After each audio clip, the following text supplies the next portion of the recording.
Ever since Taylor Swift's recent album came out, I think the Swifties have been on code red, fully out in the open with their mental illness. They're not ashamed of it. They're even doing public protests, like full public demonstrations of their loyalty to Taylor Swift. Fealty. Yes. I saw them going on a march through the streets in Indonesia, playing her music, trying to promote her album in the streets. Walking swiftly, as one does. Walking swiftly, you might say. Let's take a look at this.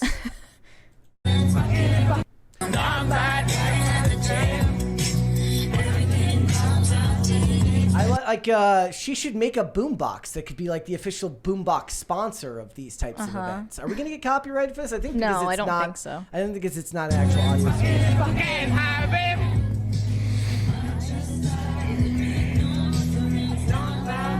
She's got the male fan base down out there. Did you see that? The guy in the front, yeah. If I can't have it. Whoa. Like, I don't know how many people were there, but it looks like a lot. If I can. Okay. And this was captioned, "The joblessness." Yes. I must agree. Do you not have anything better to do? Millie Bobby Brown says, "I'm grabbing my keys." Ew. But they're also threatening people. They're making threats. A Taylor Swift fan messaged someone privately in order to pay him to take down a tweet counter-signaling Taylor Swift. Can't actually prove this is real. These but people in my are mind, I'd like to clinically believe that it is. insane. He said how much? They offered $350 or $450 if you write a tweet praising Taylor Swift. Spelled tweet wrong, but that's okay. How do I know you have the money? She asked for his PayPal or Cash App. These are real people, and they have real mental issues. He And responded. I just think that maybe they need to be institutionalized for their own good. You know, there's something to be said. I think the thing is, like, the most hardened and hardcore fan bases are going to be found online, and you're going to find the most like absurd people that don't obviously represent the majority of the fans. Here's some great advice, though. Don't give your hard-earned money to defend a celebrity online that doesn't know you exist. I'm not even trying to be mean here. That's not healthy. It's the internet. Don't take it too seriously. Save your money and make something of yourself. You don't have to like me, but be smart. This celebrity shit isn't real, dude. Yeah, you don't need to, like, give your money to celebrities for what they do. Like, go to their movie, like, listen to their music, or buy their music, buy their merch. You know, if they're selling something, that's fine. But don't just give them money just cause. Like, Well, they're like, I remember Paste Magazine put out this bad review of the Tortured Poets Department. They had to keep the journalist's name anonymous because the last time that they published a negative review for a Taylor Swift album, the journalist got death threats, and their family members got death threats and like actionable threats. So they were like, well, we're not going to put a byline on this anymore because we care about the safety of our writers. And you, in a free country with the First Amendment, should be allowed to say negative things about not just like Taylor Swift as a person, but literally negative things about her artistic output without insane, unhinged fans of hers coming after you. well, okay, so the fact that people are doing things in the real world is bad, right? You never take action because of people's bad opinions, specifically about pop stars, okay? Or really ever. Ever at all, but of the things But that are terrible, especially- that are a terrible reason to take an action in the real world, pop stars is really, really bad. And most shockingly, one Swiftie said, being a Taylor Swift fan in 2024 feels like being a Jew in 1938. This was satire. This account was trolling.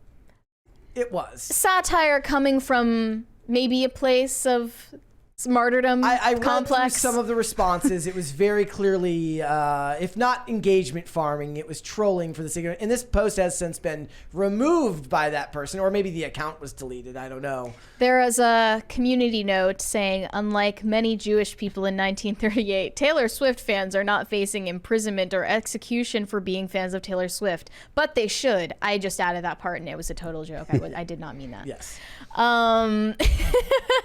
But I think they're starting to develop a weird complex. And like, no shade to Alex Clark, fan of the show and friend of the show. Of course, we love her. She's very passionate about Taylor Swift and her love of the music and the whole fan base culture and everything. She's very knowledgeable about it. But she's just starting to sound like I can't even understand what you're saying because you're so in this like niche. You're like, I don't even know what you're saying anymore because you're such a stan. I guess like, maybe I'm a little bit envious that like there's stuff that I love, but there's nothing that I love, especially no celebrity or person that I will ever love enough to be that like devoted to. This is the realm of young people, like people that are adults. Once you're like over 30, definitely behavior like this is just like that is a red, like real red flags. Like adults don't behave like this. This is the purview of teenagers. I mean, would you say that Taylor Swift has more teenagers or adult like millennial fans? Millennial fans. What would you say if you had to guess? She's such a big star. I don't know that. I mean, more doesn't really matter. Because I don't know. Like if like I imagine like maybe it's 50-50 or 60-40 or whatever, but it's like her fan base is so vast that if there's crazy millennials or crazy Gen Z, they're still crazy. And there's enough of them where the crazy ones get together and be like, oh. We got a $20 from Crispy Leg Transport LLC. He said, I had to pull over to make this text about Doctor Who. If the Doctor isn't having sex, then he's just a flamboyant weirdo flying through space. Flying through space and time. Space and time. Here's the thing, though. Back in the day, you could being flamboyant didn't just mean you were gay. Isn't it okay to just be a flamboyant weirdo who flies through space and time? That's fine. Like, I feel like that's like what the Doctor is supposed to be, and like we used to have a culture where a straight man could be well groomed, well dressed, a little light in the loafers, you might say, and he's still perfectly heterosexual. It's so funny because I watch old shows that like where they have the episodes where they have like really bigoted characters that use just these old phrases, and it's light in the loafers should make a comeback. It's wild to hear. By the way, Phil, do you have any takes on the new Taylor Swift album as a Swiftie yourself? I have not listened to it. I have not. Okay, fake Swiftie, I guess. I have not done. Fake fan. I've been very, very busy with. Got stuff to do. Yeah, there's another record that's being put together that I've been focused on. One that's more important and better. To me personally. I saw the TMZ followed Matty Healy. I saw that. On the sidewalk, and they asked him what he thought of the album. I'm talking 30 songs that are all written about this guy, and he says, God. I haven't listened to it yet, but I'm sure it's great. Bye.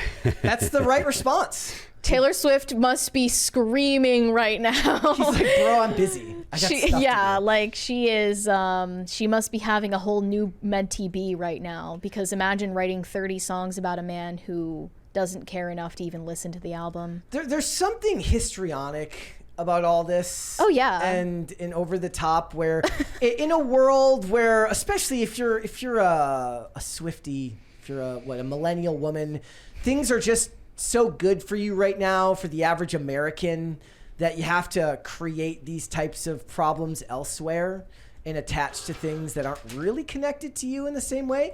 I can appreciate finding something that you're passionate about. I guess to me, maybe it's just me, but it's weird when it's about a specific celebrity. A celebrity should not be your cause in life. Yeah. Like, that's just me personally. I meant it when I called Taylor Swift the Kim Jong-un of the music industry. She might be like the Hitler of the music industry, because Swifties are like the Swiftie youth. Yeah. It's like the Hitler youth, but the Swiftie youth. Like, and she's commanding them in all directions. I mean, I don't know how much like Taylor actually is in contact with her fans and stuff. Well, no, No, nobody's making a comment on her like. But the thing is, like, so that if people are saying, "Oh, she's the, she's the Swiftler," Swiftler. Yeah, she's Swiftler. She's literally then Swiftler. she's actually the one that's got to be giving the orders. That's what they need to call it, the Swiftler youth. The Swiftler and she youth. is commanding them to go harass her ex-boyfriends. But that's the thing. I imagine that these people are doing this without her. Like, I don't think that she's sending messages through her fan club for people to do stuff. But the thing is she creates Easter eggs. That means that her fans do lean into that anyways, even if it's not actually there. Of course. She also liked these Instagram posts that were making fun of her ex-boyfriends literally a week ago. Oh, was so she? I mean, I think in a way she kind of doesn't mind if they go attack them because she doesn't like these men. Yeah, I mean, I don't. I'm glad. Swiftler. She's literally Adolf Swiftler. Album number 9. Yeah. I don't endorse anybody going after any girls that they think a song that I wrote's about. That's a bad. Her idea. next album will be called My Struggle. But none of your fans would ever do that, right? Your fans have jobs. I don't. Yeah, they have. They're employed. I think they're employed. Well, I mean, Swift's fans are employed too. They are. They have either fake laptop jobs or their children. Look again. We're broad brushing here, and we're talking about only the most ridiculous of fans who get that involved. I'm just not in the mood to cut them slack right now. Okay. Thanks for watching. Listen to full episodes of Pop Culture Crisis on Spotify. Keep up with us on social media and make sure you subscribe and ring that bell so you never miss the show. Bye, guys.